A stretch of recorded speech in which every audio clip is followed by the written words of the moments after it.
Every morning, the world is born anew. The rising sun brings not only light but also opportunity.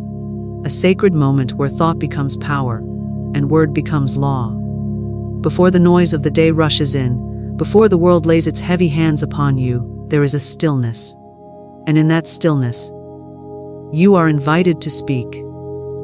What you say in those first waking breaths will chart the course of your day like a captain at the helm of a mighty ship. Your words, chosen wisely, can break the spell of fear, dissolve the clouds of doubt, and summon the forces of good fortune. Life responds not to struggle, but to faith. It mirrors not confusion, but clarity. That which you plant in consciousness blooms in experience. Therefore, the morning is not to be squandered in worry or haste. It is a garden to be sown with truth. As the old thought dissolves and the new day dawns, you must speak as one who commands invisible armies. You must declare the truth of who you are and what belongs to you by divine right. You must rise not only from your bed, but into your power. Begin with gratitude, for it is the gate through which all blessings enter. Speak of the good that is already yours. Declare your perfect health, your overflowing abundance, your divine protection. Speak to your soul as a wise teacher speaks to a child, firm in truth, gentle in tone. For the subconscious mind, like a garden, accepts every seed. You cannot afford to sow weeds of fear and reap a harvest of joy. Say to yourself, I walk in a world that is for me, not against me. Every step I take is on holy ground. Doors fly open before me because I walk with purpose, led by unseen hands. The supply I need is already mine. I am one with infinite intelligence, and nothing can be withheld from me. There is no virtue in bracing for disaster, no glory in repeating yesterday's doubts. Each morning is a new decree, and if you decree from love, from faith, from power, then nothing can stand against you. This is the secret the wise have always known. Your word is your wand. Do not wait for proof to speak your truth. Speak your truth, and proof will follow. You are not a victim of circumstance, but a creator of conditions. The universe does not hear your wishes, it hears your word, charged with belief. What you affirm in the morning is what the world will reflect back to you before the day is done. So speak boldly. Speak with joy. Let your morning words be a song of triumph. Let them rise above fear like the lark at dawn. Say only what you wish to see. For the words you speak to yourself each morning are not idle. They are laws passed in the courtroom of the soul. And what is decreed there shall not return void. Your word is your creative power. This is not a poetic metaphor or a soft-spoken spiritual comfort. It is a truth as absolute as any natural law. Just as gravity pulls objects to the earth without fail, so does the spoken word shape the experience of your life. Every phrase you utter holds within it the seed of creation. The spoken word is thought made visible, energy made form, spirit made flesh. You do not merely describe your reality, you dictate it. You do not narrate what is happening. You proclaim what must come to pass. When you speak, you are sending out a blueprint to the invisible forces that construct your world. These forces are obedient and impartial. They do not judge your intentions, they simply respond to your vibration, your belief, your tone, your clarity. Whether your words affirm prosperity or predict defeat, they act with equal precision. The law does not ask if you meant what you said. It acts upon what you said with the full authority of universal law. Many people speak carelessly, not realizing they are using sacred tools with every sentence. They declare sickness, lack, struggle, confusion, and wonder why these conditions persist.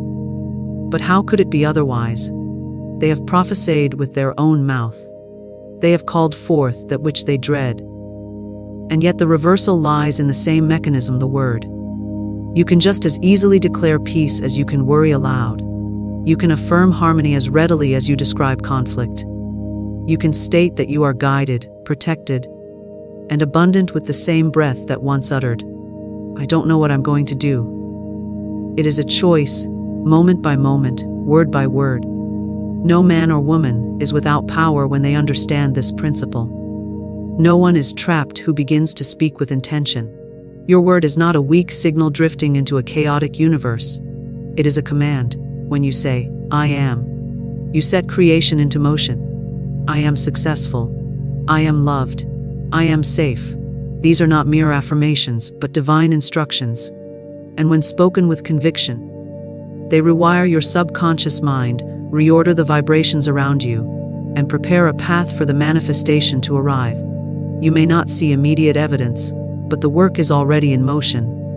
The soil has received the seed. That is why it is essential to guard your speech, not with fear, but with reverence. Words spoken in jest, in sarcasm, in habit. These two have creative power. Every time you repeat a complaint, you water the roots of the very thing you wish to escape. Every time you call yourself unlucky, tired, or broke, you sign your name at the bottom of a script you did not wish to write. Begin to watch yourself with love and awareness. What do you say in the morning? What do you declare before sleep? Are you invoking grace or perpetuating struggle? Those who master their word master their world. They do not chase results, they speak results. They do not describe circumstances, they change them by speaking higher truths.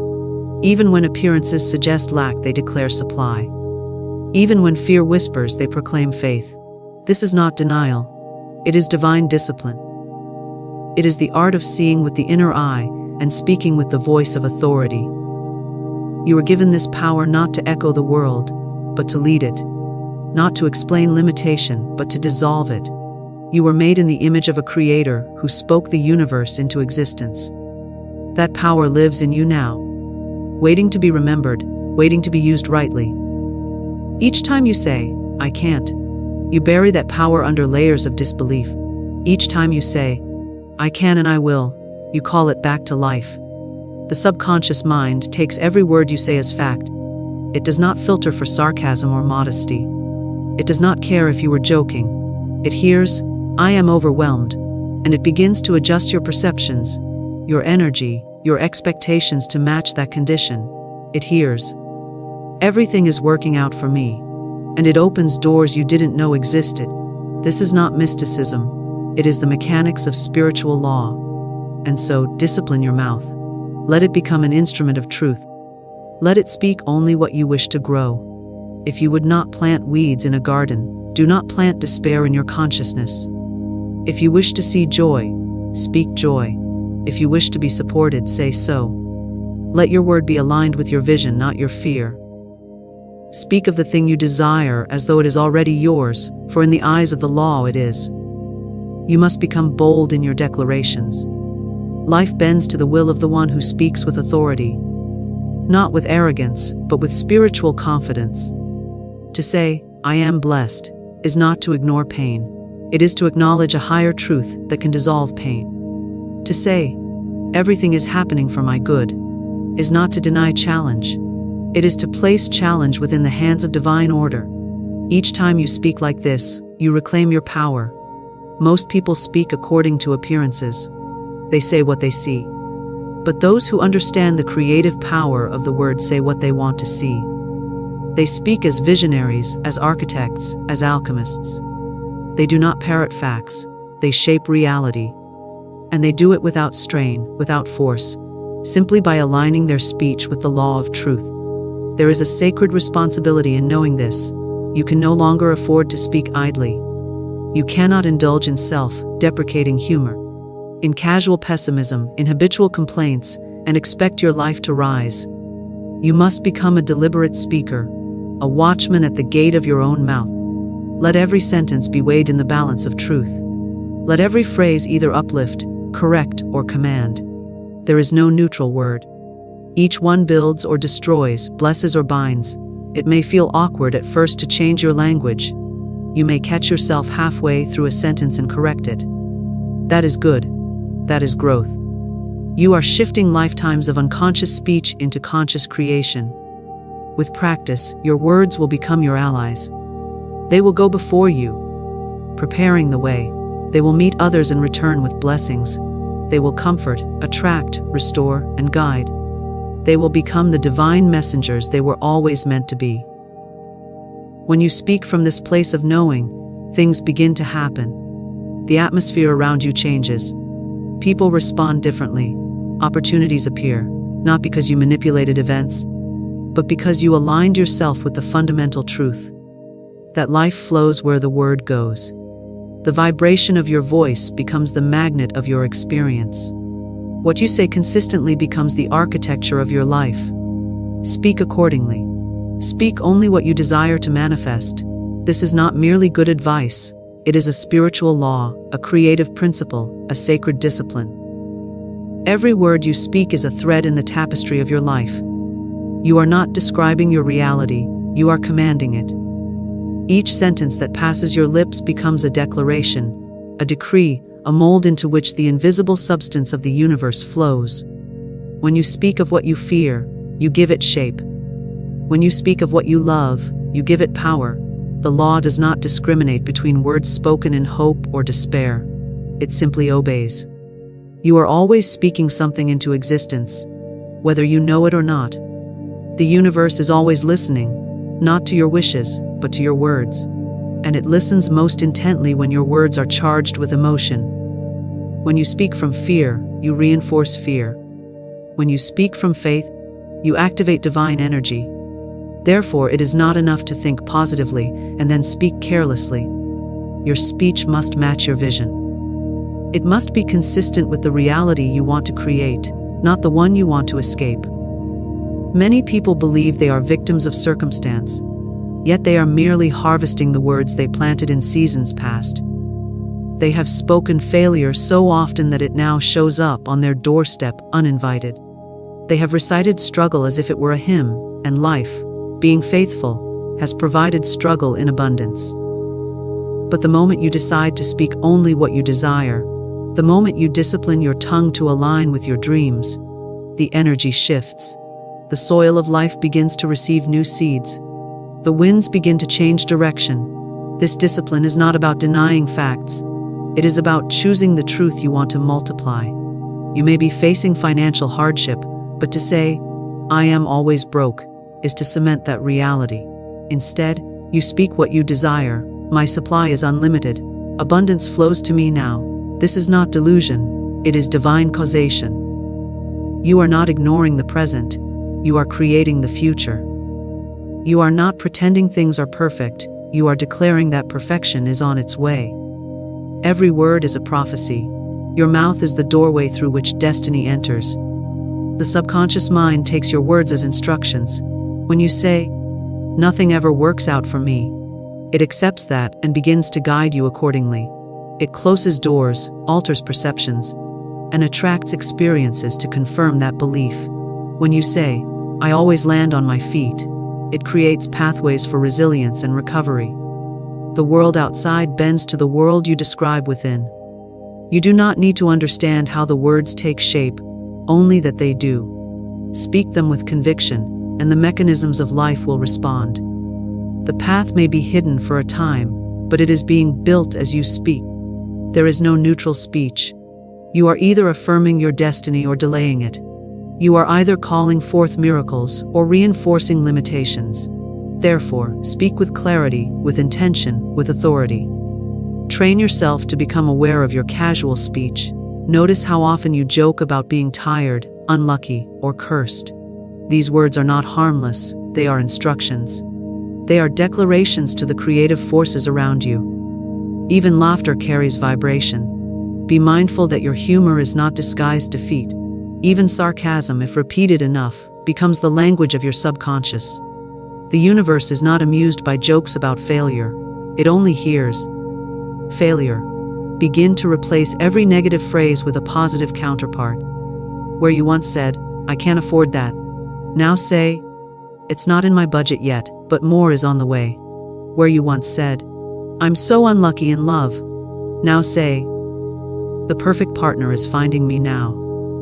This is not about denying your emotions. It is about choosing your words wisely in the presence of those emotions. Feel what you feel, but speak only what you desire. Let your emotions pass like weather. Let your words stand like mountains. This is the difference between reaction and creation. Reaction speaks from the condition. Creation speaks from the vision. One reinforces what is. The other brings forth what could be. To speak only what you desire is to become a conscious creator. It is to take your place in the divine flow and say, I will no longer participate in the creation of my own misery. It is to accept responsibility for your vibration, your atmosphere, your field. It may feel unnatural at first. You may feel like you're lying. But you are not lying. You are prophesying. You are declaring the future you choose. You are refusing to energize what no longer serves you. You are speaking life over your dreams, speaking strength over your journey. The more you do it, the more natural it becomes. And the more natural it becomes, the faster it manifests. Words are spiritual currency. Spend them where you want to grow. Let your speech be deliberate. Let it be focused. Let it be joyful. Avoid idle talk, gossip, and self-deprecation. These things drain your power. Speak as if your every word is sacred, because it is. Speak to uplift, to heal, to align. Speak with elegance, with purpose, with vision. Speak of beauty, of success, of divine timing. Speak what you desire in the present tense. I am, I have, I know, I receive. Let the subconscious mind take these phrases as its new commands. Surround yourself with people who honor the power of the word. Listen to those who speak from truth, not from fear. Protect your ears from language that brings you down. What you hear often becomes what you say. What you say becomes what you live. Let your circle be one of deliberate creators, not chronic complainers. Let your environment echo the vibration you wish to maintain. If a situation arises that tempts you to speak defeat, pause, breathe, redirect, ask yourself, do I want more of this? If not, say nothing. Or better yet, speak a higher truth. If someone asks how you're doing and your heart feels heavy, you can still say, things are shifting in my favor. You can still say, I'm finding my way through. You can still say, I expect something good. This is not about pretending. It is about choosing the frequency you wish to dwell in. Your desires are not weak wishes. They are divine blueprints, and your words are the tools with which you build them. Speak them daily. Speak them boldly. Speak them lovingly. Speak them as prayers, as declarations, as codes. Let every sentence carry the vibration of your future. Let your word be a mirror of your vision, not your past. Let it align with the highest version of yourself. Each time you catch yourself speaking of lack, pause. Choose again. Each time you are tempted to describe what is going wrong, choose instead to describe what is unfolding. Each time you are pulled toward complaint, turn toward declaration. Speak what you desire, not what you fear. Speak of what is becoming, not what has been. Speak with reverence, for your word is the architect of your reality. Speak only what you desire to manifest. Gratitude opens the gates of abundance. This is not just a comforting phrase. It is a spiritual law, an energetic truth, a force that shifts reality. When you express gratitude, you step into alignment with the divine order of life. You move from resistance to acceptance, from lack to sufficiency, from fear to faith. Gratitude does not wait for everything to be perfect. It acknowledges the perfection that is already present. It is the language of receivership, the vibration of wholeness, the magnet of miracles. Every time you give thanks, you expand. You expand your awareness, your frequency, your capacity to receive. Gratitude is not a reaction, it is a choice. It is not reserved for moments of celebration. It is most powerful when used in moments of uncertainty. When you can say, thank you. In the middle of the storm, you break the illusion of chaos and reconnect with truth. You tell the universe, I trust the process. I know good is here, even if I cannot see it yet. That statement of faith opens the gates wide. The gates of abundance do not open to complaint. They do not respond to blame or bitterness. They remain closed to the one who constantly asks, why me? But they swing wide for the one who declares, I am thankful anyway. Gratitude is the password, the key, the secret phrase. It tells the invisible forces that you are ready, not just to receive more, but to notice what has already been given. When you notice what you have, you multiply it. What you appreciate, appreciates. Many people wait for blessings before giving thanks, but that is like waiting for warmth before lighting the fire. Gratitude is the fire. It is the spark that activates dormant good. It is the divine recognition that says, I see what is working. I honor what has been given. I bless what is becoming. In that state, you are no longer chasing abundance. You are allowing it. You are no longer trying to force outcomes. You are flowing with them. Gratitude shifts your perspective instantly. It does not change the facts, but it transforms your relationship to them. Where there was once complaint, there is now clarity. Where there was once scarcity, there is now sufficiency. Even in the absence of physical proof, gratitude declares abundance. It sees what the eyes cannot see. It hears the silent rhythm of grace beneath the noise. It is not naive, it is spiritually intelligent. It recognizes that behind every appearance is an unfolding pattern of good. To live in gratitude is to live in wealth, not necessarily measured in dollars, but in awareness, in peace, in flow. Wealth of mind precedes wealth of form. The one who can find something to be grateful for in every moment is rich beyond measure. They have mastered the vibration of prosperity. They are no longer desperate. They are magnetic. Life loves to give to those who are already giving thanks. The grateful soul becomes a channel through which more can pour. There is no moment too ordinary for gratitude. You can give thanks for breath, for sunlight, for the ability to read these words. You can give thanks for clean water, for the food you've eaten, for the lessons you've learned. You can give thanks for your body, your mind, your resilience. You can even give thanks for the closed doors, for they redirected you. You can thank the delays, for they protected you. You can bless the challenges, for they refined you. Gratitude does not require evidence. It creates it. When you begin to thank life in advance, you become a co-creator of blessings. You declare, I know my good is on its way. I trust in divine timing. I receive it now in joy. That is not wishful thinking. That is creative power. The universe mirrors your frequency. Speak gratitude, feel gratitude, live in gratitude, and you will witness more and more reasons to continue. Gratitude calms the mind and activates the heart. It pulls you out of mental loops and returns you to the present moment. It silences the voice of fear and awakens the voice of wisdom. In the presence of sincere thanks, anxiety cannot survive, worry dissolves, comparison vanishes. You are no longer chasing something outside yourself. You are rooted in the now, where all good begins. You become a peaceful receiver instead of a restless seeker. To begin a day with gratitude is to give it direction. It is to tell the day, I expect good. I welcome blessings. I am attuned to beauty. From that place, opportunities are easier to see, solutions more available, connections more harmonious. You start to walk through life with the eyes of grace. You recognize small miracles, subtle gifts, gentle nudges.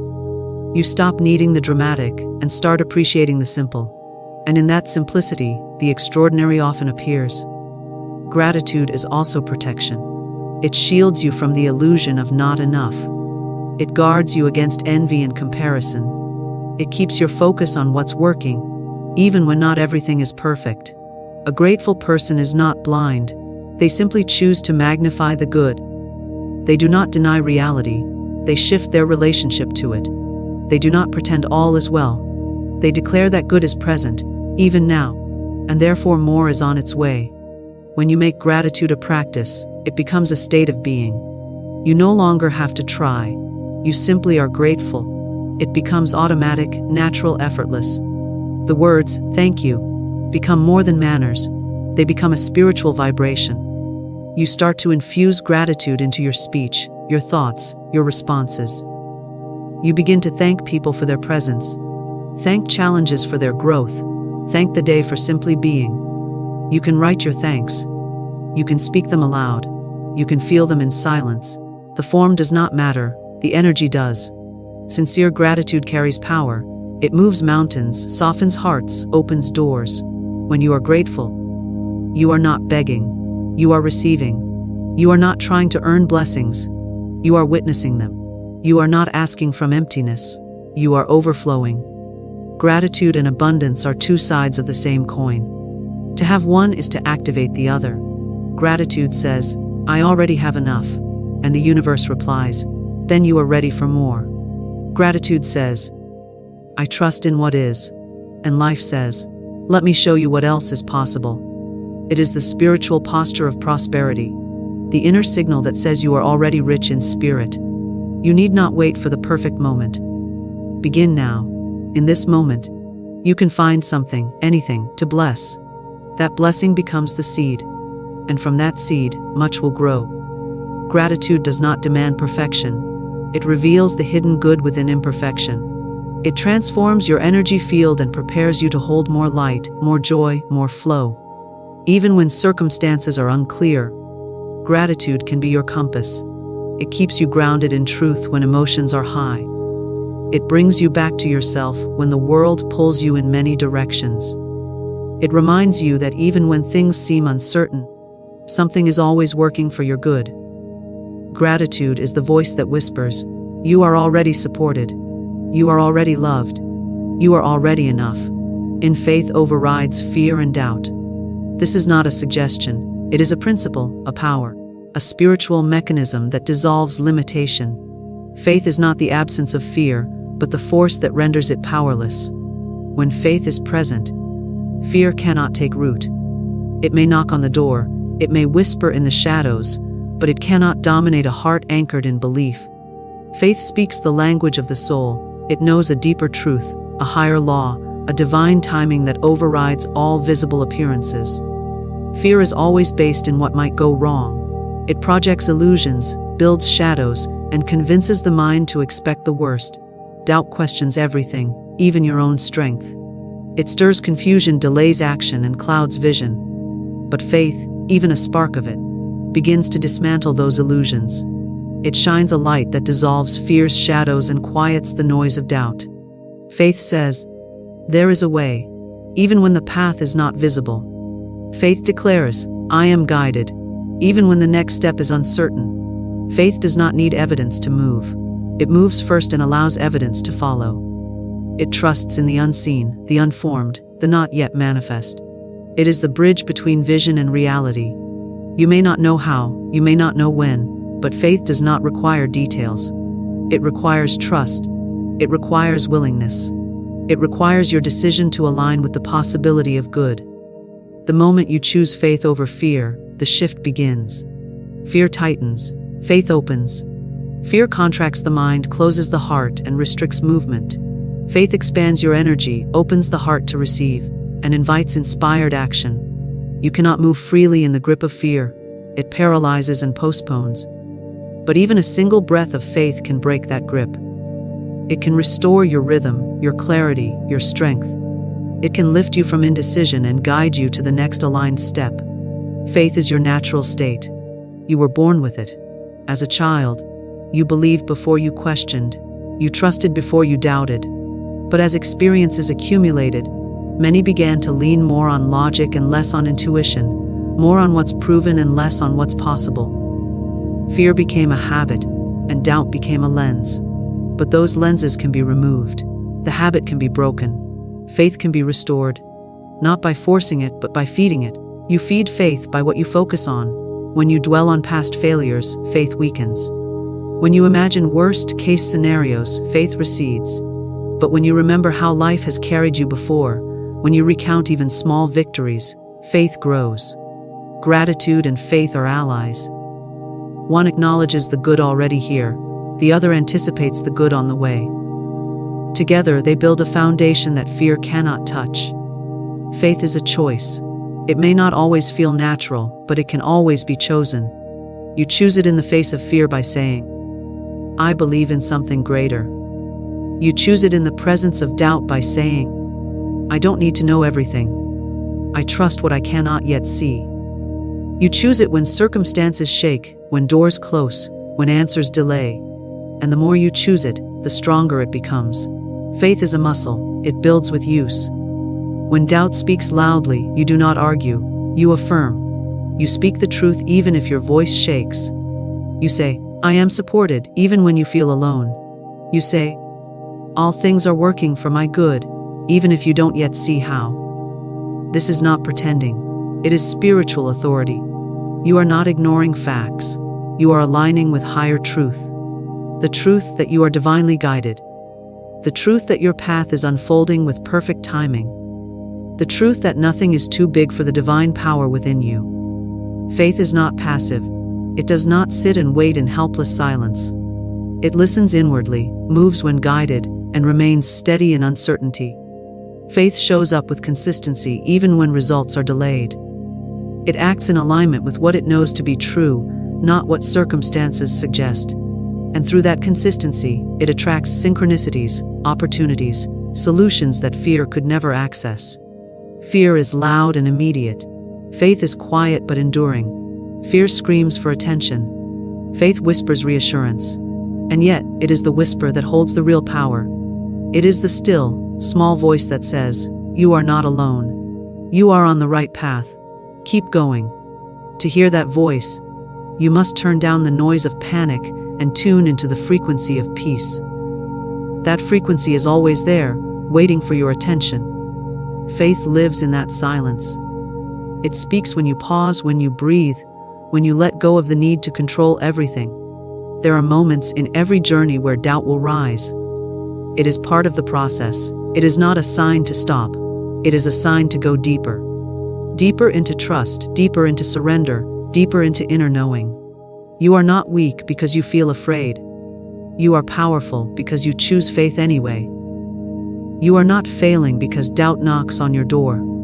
You are growing because you answer with truth. Faith is not blind, it sees what eyes cannot. It sees the outcome held in the seed, the promise hidden in the delay, the gift wrapped in the challenge. Faith looks beyond appearances and anchors into essence. It says, "I know who I am." Even when the world questions, it says, "I know what I carry." Even when the vision hasn't materialized, it says, "This too is working for me." Even when the path is unfamiliar, you build faith by keeping promises to yourself. Each time you follow through, trust increases. Each time you listen to intuition, alignment strengthens. Each time you act with courage, the evidence of faith appears. It may come in subtle ways, a message, a sign, a moment of peace, but those subtle signs compound into unshakable knowing. You begin to realize that life meets you at your level of faith. What you believe becomes your experience. When fear rises, pause and breathe. Ask yourself, what would faith say here? Then say it. Let your words reflect your inner authority, not your external anxiety. Speak not as one who is at the mercy of life, but as one who walks in partnership with it. Speak as if what you desire is already real, because in the realm of spirit, it is.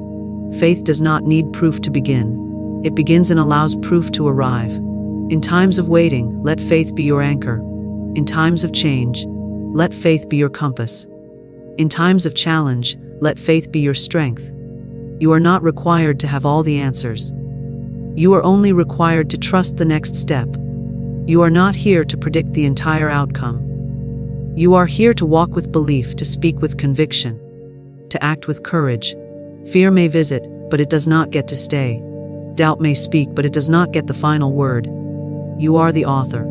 You hold the pen. And every time you write the story of faith, you rewrite the story of your life. Faith overrides fear and doubt, not by force, but by frequency. It rises above, lifts you up, and restores your vision. It reminds you who you are and what is possible. It clears the fog and reveals the way. It transforms the unknown into the known, the impossible into the inevitable, the unseen into the seen. Each morning is a divine reset. This is more than just a comforting idea. It is a sacred truth rooted in the rhythm of the universe. Life is built in cycles. The sun rises, the tide returns, breath flows in and out, and the soul is given a new beginning with every dawn. When you awaken each day, you are not merely resuming from yesterday. You are stepping into a field of new potential, a clean slate offered by divine intelligence. It is the invisible gift wrapped in ordinary moments, waiting to be recognized by the one who sees with spiritual eyes. No matter what happened the day before, whether you triumphed or struggled, whether you rose in strength or fell in weakness, the morning does not carry judgment. It carries invitation. It says, begin again. It says, try once more, but this time with wisdom gained. It says, bring only what serves you forward and leave the rest behind. The morning is not the continuation of your problems. It is the opportunity to choose again, think again, speak again, and align again. You are not required to carry yesterday's burdens into today. You may if you choose, but the law does not demand it. The energy of the new day is neutral until you shape it. The thoughts you think upon waking, the words you speak into the quiet air, the energy you claim as your own. These are the materials from which your day will be formed. Each morning is a blank page, and your consciousness is the pen. Each thought is a brushstroke, each belief is a decision. The divine reset is not bound by clocks or calendars. It is spiritual. It is not about erasing the past, but about reclaiming your power in the present. When you wake up, you return to the place of choice. The world outside may remain the same, but you are free to shift your inner world. And as you shift that, the outer will eventually follow. Morning is a threshold, and how you cross it determines the rhythm of your day. You can cross it with worry or with wonder, with dread or with declaration. You do not need permission to start fresh. The reset is your birthright. It is part of the divine design. Life is not holding your past against you. It is offering you this moment, now, to begin again with greater clarity, greater love, greater faith. The sun does not rise halfway because of your mistakes. It rises fully, faithfully, whispering, "You are still worthy of light." That is the essence of grace. When you treat each morning as a divine reset, you become a conscious participant in creation. You begin to honor the sacredness of the first thoughts you think, the first words you speak.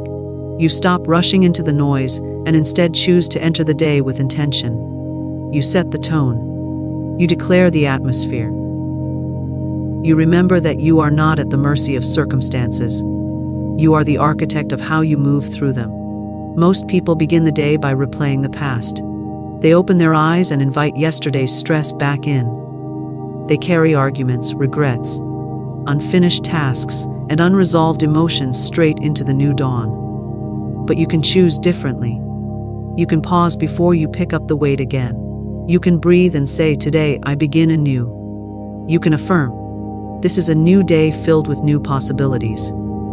Those words are not mere sentiments. They are activations. They reset the energetic pattern. They shift the trajectory. Each morning, life gives you back your power. Not because you earned it, but because it is yours. You are not your past. You are not your thoughts. You are not your fears. You are not even your achievements. You are a divine being with creative authority. The morning is when this truth is easiest to remember, before the distractions begin, before the momentum of the world pulls you into its story. In that quiet moment, you are closer to source, to spirit, to the stillness that births all things. You can use the morning to speak to your soul. You can look in the mirror and bless your reflection. You can sit in silence and listen for guidance. You can write down what you are grateful for, what you are calling in, what you are choosing to release. You can declare your alignment, your purpose, your truth. These simple rituals are not just practices. They are portals. They usher in the version of you that is ready to live with greater consciousness, compassion, and clarity. If yesterday was heavy, let this morning be light. If yesterday was chaotic, let this morning be calm. If yesterday was filled with confusion, let this morning be a return to inner knowing. Nothing is final unless you decree it so. You are not defined by what has been. You are defined by what you now choose to become. The divine reset honors your right to evolve. It does not shame your missteps. It welcomes your next step. Life is generous in its offerings. It gives you the sun again, the breath again, the moment again. You do not need to be perfect to begin. You only need to be present. The reset is not about force. It is about surrender. It is not about trying harder. It is about allowing more deeply. It is about saying yes to what wants to emerge from within you today. That emergence might be soft or strong, quiet or bold, inward or expressive. However it appears, it is sacred. You can awaken into joy. Not because everything is resolved, but because joy is your natural state. You can rise into peace, not because there is no noise around you, but because there is quiet within you. You can step into purpose, not because the path is fully lit, but because you are willing to walk it with faith. Each morning offers this permission slip. Each morning offers this sacred pause. You do not need to wait for a new year, a new month, or even a new week. You only need this sunrise, this breath, this choice. When you remember the power of the morning, you reclaim your role as co-creator with life itself. You stop dragging the past into the present and start building from truth. You stop letting fear write your story and start allowing spirit to move your hand.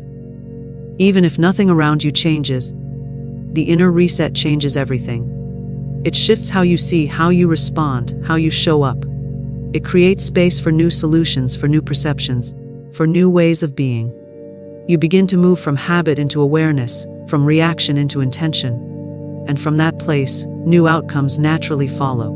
The divine reset is not loud. It does not force its way into your awareness. It waits patiently for you to remember. It arrives with the first light on your pillow, with the hush before the alarm, with the coolness of the air against your skin. It is the invitation to rise in consciousness, to bring your spirit forward, to remember that nothing is stuck unless you keep it that way, to remember that you are more than your circumstances, to remember that this moment, this exact breath, is the most powerful place from which to begin.